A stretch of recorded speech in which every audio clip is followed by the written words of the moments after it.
pensarmos hoje em dia, cada pessoa por dia produz cerca de 150 gramas de fezes e de 1,5 litro de urina. Cada descarga do nosso autocolismo anda por volta dos 6, 12 litros.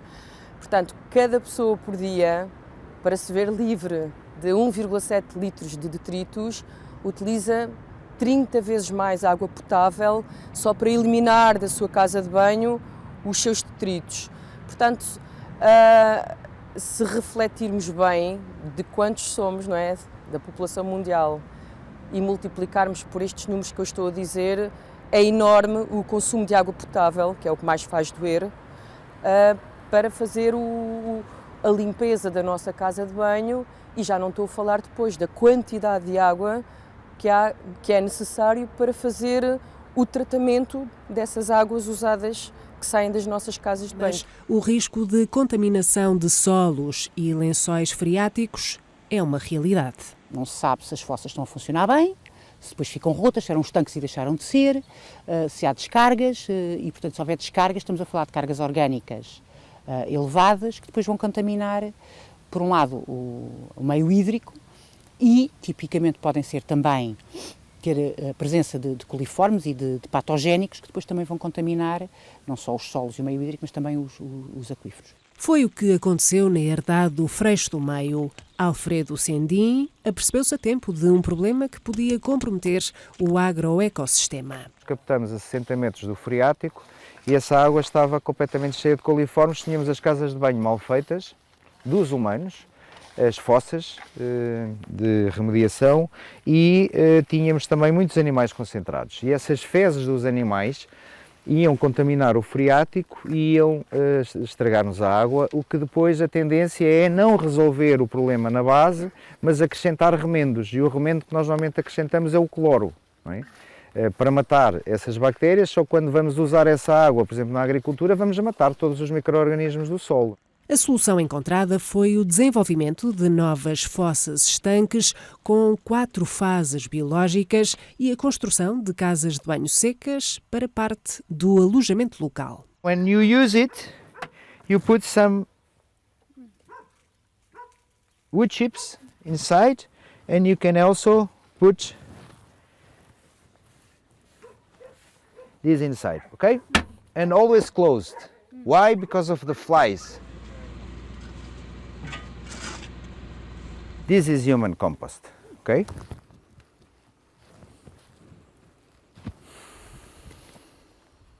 No smell. No soil. Smells soil. Yeah. For how long has it been there? More than 6 months. Esta é uma casa de banho seca que trabalha essencialmente por acumulação de calor. Depois de um período mínimo de 6 meses em repouso, o humus está pronto para a fase seguinte. Como este tem muita madeira, estilha, não precisa de muito mais carbono.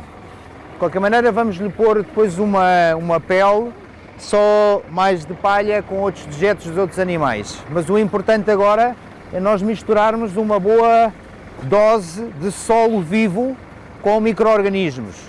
E os micro-organismos vão resolver o resto que a temperatura não fez. Aqui pretende-se eliminar quase por completo todos os elementos patogénicos que possam ser nocivos numa futura incorporação deste composto na agricultura.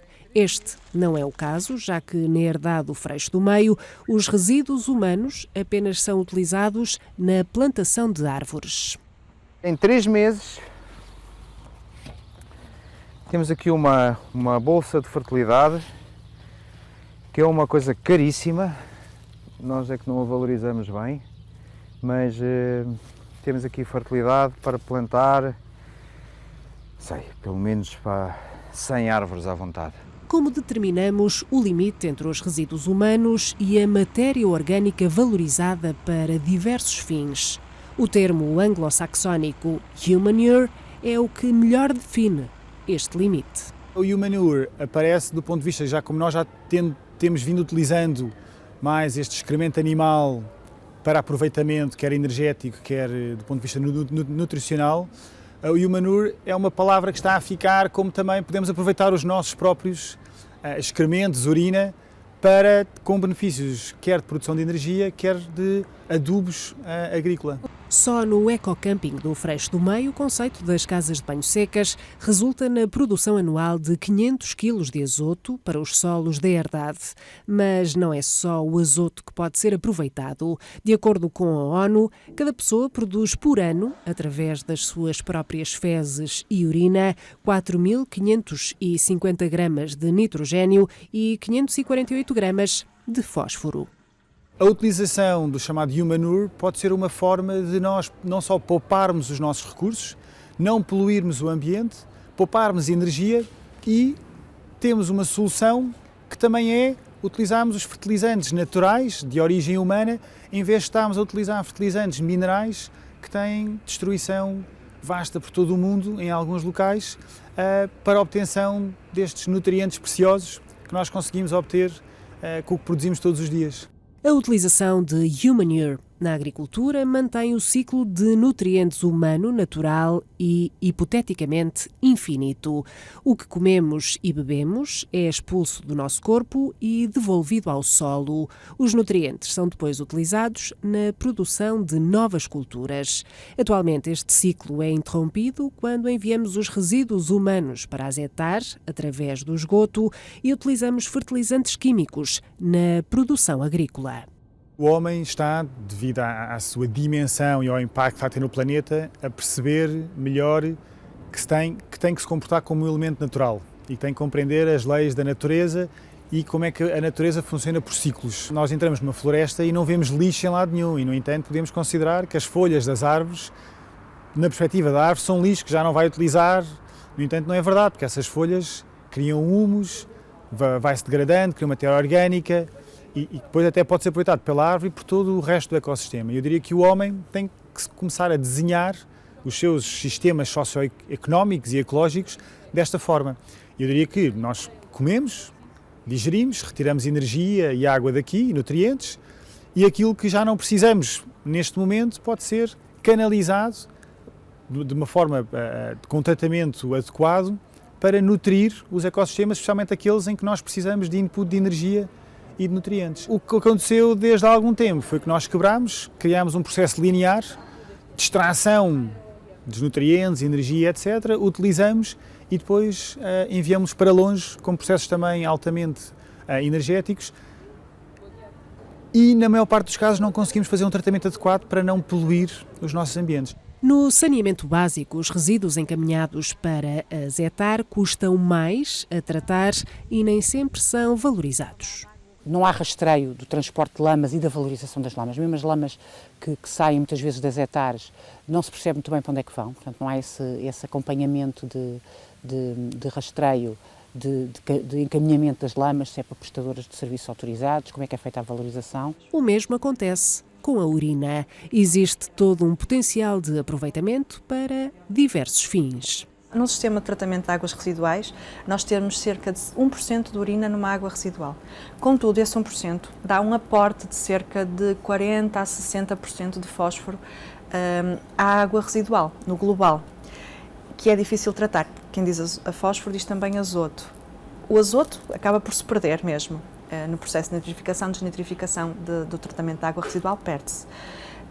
O fósforo também acaba por não se recuperar. Com este sistema nós estamos a recuperar esse fósforo que se iria perder. Além de que, se retirarmos a urina de um sistema de tratamento de águas residuais, a água fica muito mais fácil de tratar. Do ponto de vista económico, o atual sistema de tratamento de águas residuais custa ao Estado português 597 milhões de euros por ano. Uma reestruturação da rede de saneamento que separasse a montante o Humanure dos restantes resíduos humanos, como materiais químicos perigosos ou industriais, poderia trazer grandes poupanças a longo prazo. Mas quais os custos de implementação de uma rede destas? Será viável separar estes resíduos em grandes cidades? É possível em meio urbano. Hoje já temos sanitários secos e todo o dispositivo e o sistema associado já existe um rol enorme de modelos que se podem adequar a diferentes contextos e a diferentes formas depois também de gerir esses detritos, essas matérias orgânicas que nós gerimos diariamente. Segundo o manual Humanure de Joseph Jenkins, estima-se que no ano 2000 a população mundial tenha produzido cerca de 154 toneladas de Humanure por quilómetro quadrado. Hoje, o valor será muito superior. Mas se toda esta matéria orgânica tivesse sido utilizada para fins agrícolas, os ganhos económicos deste aproveitamento seriam de pelo menos 18 mil milhões de euros. Mas a valorização do Humanure é de difícil aceitação na sociedade atual. Na produção de energia, o biogás ganha terreno no mundo ocidental. Recentemente, o Reino Unido colocou na estrada o primeiro autocarro movido apenas a fezes e matéria orgânica proveniente de restos alimentares. Também aqui há um longo caminho a percorrer. A nível global, a valorização de Humanure para biogás conseguiria produzir eletricidade para 138 milhões de casas.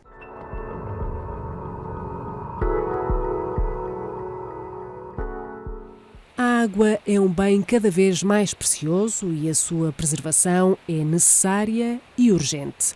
Em 2006, a Organização Mundial de Saúde divulgou, através do Programa Ambiental das Nações Unidas, sugestões que visam reduzir a utilização da água no atual sistema de saneamento e tratamento. O relatório dá como exemplo vários modelos de casas de banho secas e sugere ainda a adaptação e construção de novos sistemas de saneamento que separem as fezes da urina do restante esgoto. Este é um caminho possível, assim como a utilização do Humanure para a produção de eletricidade. O Biosfera volta para a semana. Seja bioativo.